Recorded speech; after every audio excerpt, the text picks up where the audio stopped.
Good afternoon, everybody. Honourable Ministers, distinguished guests, ladies and gentlemen, welcome. All protocol is observed. As an African myself, now applying my trade here in Australia for a company that is deeply invested in Africa, it gives me great pleasure to welcome my African colleagues and friends to Australia. In that regard, I'd like to welcome the delegation from Angola. It is led by the State Secretary of Geology and Mines, Dr. Carrera Victor, and it also contains some senior delegate members and board members from Ndiama, who are our partners in the prolific Lulo concession in Angola. A warm welcome to you. Unfortunately, our partners in the Mothae mine, the government of the Kingdom of Lesotho, were unable to travel here this week. They do send their apologies and they look forward to attending next year. If you've been able to take your eyes off that mesmerizing 404 carat Angolan diamond on the screen, you'll see that the presentation is titled An Exceptional Diamond Company. Lucapa has been investing in some significant and exceptional diamond assets over the last 11 or 12 years. Once I've run through the presentation, you'll see how special they are, high value in nature. We've had considerable exploration success, and you'll also see that there is potential or significant potential and upside in most of the projects that we have. I'm also going to take you through the next strategic step that Lucapa will make in achieving value as it moves through the diamond value chain. Lucapa was not so long ago just a single asset company, but today we have progressed quite substantially and we are now invested across 4 different countries. We are invested in Angola, which is one of the world's most prospective countries for a Tier 1 diamond discovery. In Angola, we are partners in the Lulo concession. It is a prolific concession. It is home to some very large diamonds. Those diamonds allow us to boast the highest average dollar per carat of any alluvial diamond mine in the world. Underneath those alluvial diamonds, we are searching for source, a very significant exploration program on the go there, and I'll take you through some of that detail just now. We are invested in Lesotho. For those of you that don't know, the small mountainous kingdom of Lesotho actually is the world's highest dollar per carat kimberlite production, and that is thanks to the Mothae pipe and the Letseng pipe, whose resources are the 2 highest dollar per carat resources in the world. When the Mothae pipe is commissioned, or mine, should I say, is commissioned later this year, it will be Lucapa's second producing high-value asset. We too are invested in Australia. Australia is famous for its fancy colours, as well as the Argyle mine that produces 10% of the world's diamonds.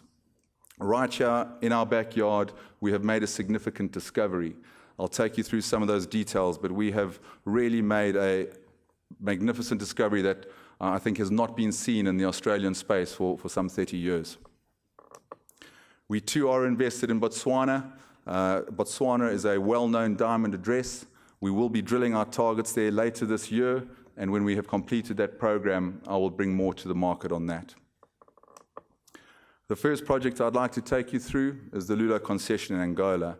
It is a magnificent concession. We operate it in partnership with Ndiama and one local partner.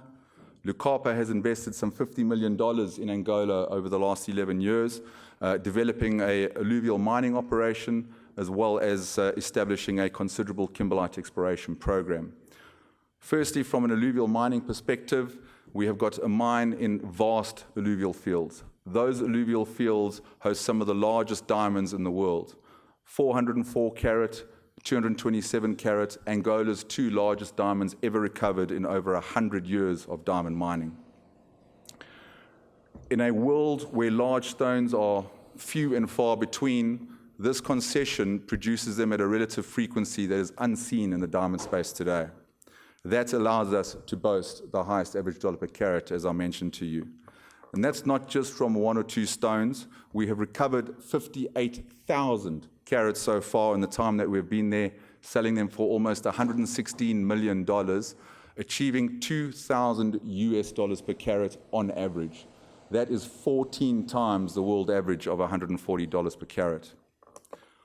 On this very same concession, we've got one of the most considerable kimberlite programs in the world, searching for the primary source of these magnificent diamonds.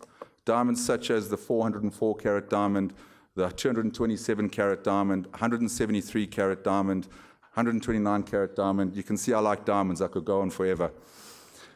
We too have recovered a 133 carat diamond, a compound stone that if it had traveled far from its source, it would have broken up into lots of little pieces as well. Those are just 5 of the 11 plus 100 carat diamonds that we have recovered from this project. But if you think those are the only diamonds that give us the confidence that we are close to source, you are mistaken. There are 760 other diamonds greater than 10.8 carats that we have recovered on this ground that give us the confidence that we are close to what we are searching for. But that isn't what makes this concession that exciting from a kimberlite perspective. Certainly large stones, high value, will make for good returns. But underneath all these large diamonds, heavy matter that would fall out early in a waterborne transport process, we have got a large kimberlite province, large kimberlite targets, which we believe contain the source to these diamonds. To do that sort of field justice, we have to establish a proper kimberlite program, and that we have done. We've got a permanent program operating all year round. Gone are the days where we stop for the wet season. We are drilling for core, we are sending them away for mineral chemistry analysis and understanding that core, and we are identifying the ones that we'll do follow-up work on. I don't know another company in the world, be it a minor or major, that has got this considered program on the go. Very, very exciting program. Systematic, measured. I believe that with the assistance of our partners, we will find what we are looking for. Some very important changes that are happening in Angola, led by His Excellency President João Lourenço. He is looking to make sure that the mineral sector contributes more to the Angolan fiscus, and in order to do that, he is seeking to attract international investors in a large manner. To do so, he's made some swift and significant changes, most notably in our sector, in the diamond sector, where he has brought in a new diamond marketing policy. That diamond marketing policy revokes the previous presidential decree. Promoting transparency, predictability, standardization, and it looks at protecting the interests of the producers. It establishes additional sales channels that the producers in Angola can use to attract higher values to their product. What does that mean for Lulo and Lucapa? Well, it means that Lulo will access these channels. Lulo will drive product through these channels and accrete additional value. It's inconceivable to think that we'd be unhappy with $2,000 per carat, but we are going to make sure we achieve more than that.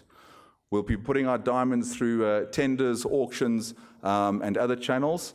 But importantly as well, Lucapa has been invited and will register as a buyer in Angola because we are now able to access product as well.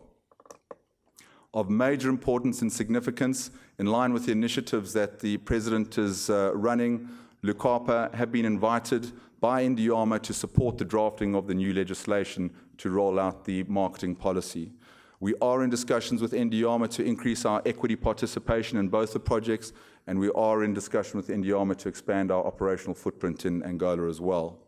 I urge you to come and see the State Secretary of Geology and Mines speak on Friday morning, where he will outline the Angolan opportunities, and I think it's his goal and our goal to try and get a little more than the 3 current Australian companies that invest in Angola to do so.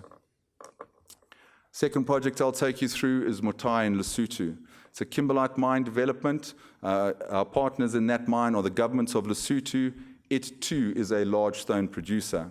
The frequency of large stones in that resource allows it to be the second highest dollar per carat resource in the world.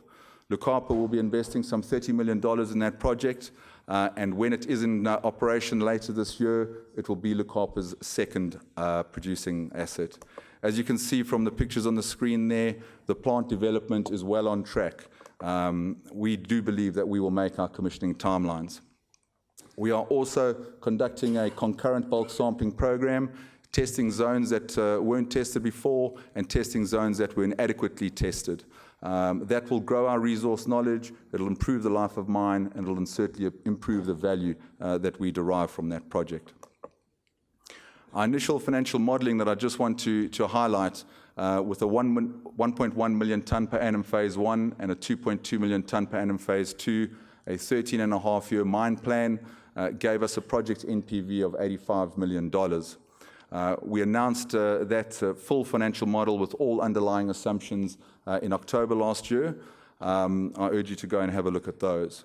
But why I'm just overviewing those is I just want to say that each day since then, we have significantly de-risked this project.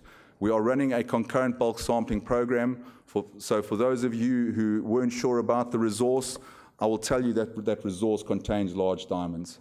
If you have a look at the diamonds that we recovered out of the southeast zone, 89 carat, out of the neck zone, which was previously untested, we've been recovering many diamonds, including that 25 carat fancy yellow.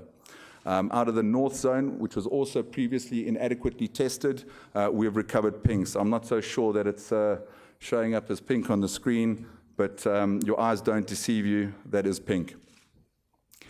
The other de-risking work that we have done, we have secured debt and equity funding for the project. We have established the mine, and we are at the back end of our build program. Staff have been recruited, trained, additional studies have been done, geotechnical reviews, infrastructure development, dams, power, roads, etc. Significant de-risking work streams. The NPV model that we put out, we used a discount factor of 10%. With all of that work that I've just outlined, I think you should use a much lower percentage. I was also conservative in the annual price escalation that I used of 1%. If you look at the other high-value diamond producers, they use around 2.5%. I'll point you to Lucapa, who are using 2.5% for their underground development program. Look what happens to the NPV when you do that. It moves from 85 million to somewhere in between 126 million and $150 million. And that is before I build in some 10% local currency devaluation, as well as the benefits of the geotechnical reviews that we have completed that allow us to access the same amount of ore but invest a lot less in waste stripping. I suppose that is a long way of telling you that we as Lucapa see significant upside in this project. Upside and value that I don't think is in our share price at the moment. We announced on Tuesday, as a follow-up program to some very significant recoveries and discoveries at the beginning of the year at our Brooking project here in Western Australia. In the Kimberley region, on the Lamprite exploration program, our first program, we recovered 119 micro and macro diamonds. There they are on the screen. Those then were considered some of the best exploration results and micro diamond counts from just 87 kilograms of ore. We followed that up with a second drilling program at Little Spring Creek. We moved the drill location slightly towards the center of the geophysical signature that we had. And from 178 kilograms of ore, we recovered 1,100 micro diamonds. I mean, that is just a phenomenal result. If I have a look at the market reaction to this news on Tuesday and today, I've got to tell you that I'm somewhat disappointed. I don't think the market actually understands what it is that we have recovered here and the results we've achieved, but that's fine. I'm here to educate, and I'll do more of that over the coming weeks. 3 times the original drill hole result. There are some of the diamonds there on the screen as well. Our next program there is going to come up as well, and that is because of the time domain electromagnetic survey that we flew over the entire 118 square kilometers. We have identified 11 additional targets for drilling, the largest of which is 7 hectares in size at Katie's Bore. We have also in the past recovered micro diamonds there as well, so we're quite excited to get on the ground there and commence that drilling. That will be our 3rd drilling campaign in just 10 months. I don't think anyone in the room can accuse us of hanging around on this project. The Little Spring Creek target is somewhat more advanced. What that allows us to do is go in and do some trenching and bulk sampling, and we're considering our options there as well so that we can understand the commercial macro diamond content and grade. We look forward to getting back on the ground there as our program of works and heritage approvals come through. But again, very significant results that I think the market just don't comprehend, and we'll put out some more information and comparatives for you in due course. Right, the previous sort of 9-10 slides, I've outlined to you the significant projects that we've had. In the short 3.5 years that I've been at the company, we have grown this company quite considerably. Back in the day, we were just operating in the exploration pillar of the diamond pipeline or the diamond value chain. With the support of our shareholders, the support of our government partners, and the support of our local partners, and some considerable effort from our management team, we have migrated into the mining pillar as well. Today, with the significant changes that are taking place in Angola that will allow us to access product as well, with the commissioning of the Mothae project that is so close that I can almost reach out and touch it, today I'm going to tell you that Lucapa is taking its next step down the value diamond pipeline as well. We will be entering the cutting and polishing business as well. Why do we want to do that? Well, it's quite simple. We want to attract as much value for our diamonds back to the mines in which we invest. How can we do that? Well, large, high-value production accretes significant value post-mine gate in the polished as well. When it comes to large, high-value production, Lucapa is at the top of the tree. If you look at the alluvial mines around the world, and you look at the kimberlite mines around the world, and you have a look at the highest dollar per carat projects that there are, Lucapa are invested in 2 of the top 3. So we have access and we have the ability to take this step. I have for a while told you about the benefits of investing in the rough sector. From a Lucapa perspective, it is the most stable in the diamond space. When you've got a very scarce resource like these large stones and a consistent demand from the uber wealthy, you do have pricing stability. Low grade, high value resource environments is something that the Lucapa management team have significant expertise in as well. It is also not a bad place to be in when you're looking at a cutting and polishing strategy. If you want to access margins beyond mine gate and you have high-end resources, you can access significant margin by cutting 1 stone. Not thousands of carats or hundreds of stones or thousands of stones, just 1 stone. And I'll take you through an example just now as well. It also provides rough price protection. If you as the producer don't like what the buyer is offering you, well, don't sell it. Put it into the cutting facility, partner it into the cutting facility, and then sell it in the polished and accrete the value. This is an area where we as a management team, again, have significant expertise and relationships. I have set, as Eddie outlined, I have set up the marketing and manufacturing division for another high-end diamond company, and these partnerships are there to be arranged. Right, I'm going to take you through an example. It's my most favorite trick in the world. I hold up this very special diamond and everyone goes, wow. 404 carats. We sold this for $22.5 million, okay, at the rough mine gate. This diamond was cut and polished into probably the most magnificent polished stone that I have seen, 163 carat D flawless stone. It was put into a quite exquisite necklace. Some may like it, some may not, but when it went to auction at Christie's in Geneva, it achieved over $40 million in sale. And that was just from the 1 stone in this diamond. There were 4 others. So this strategy will allow us to continue extracting income from the rough mine gates. It will also allow us to start adding additional income from the polished downstream as well. I'll talk to the market again as well as a generalization. The market, I think, hasn't yet appreciated what it is that we are building as a company.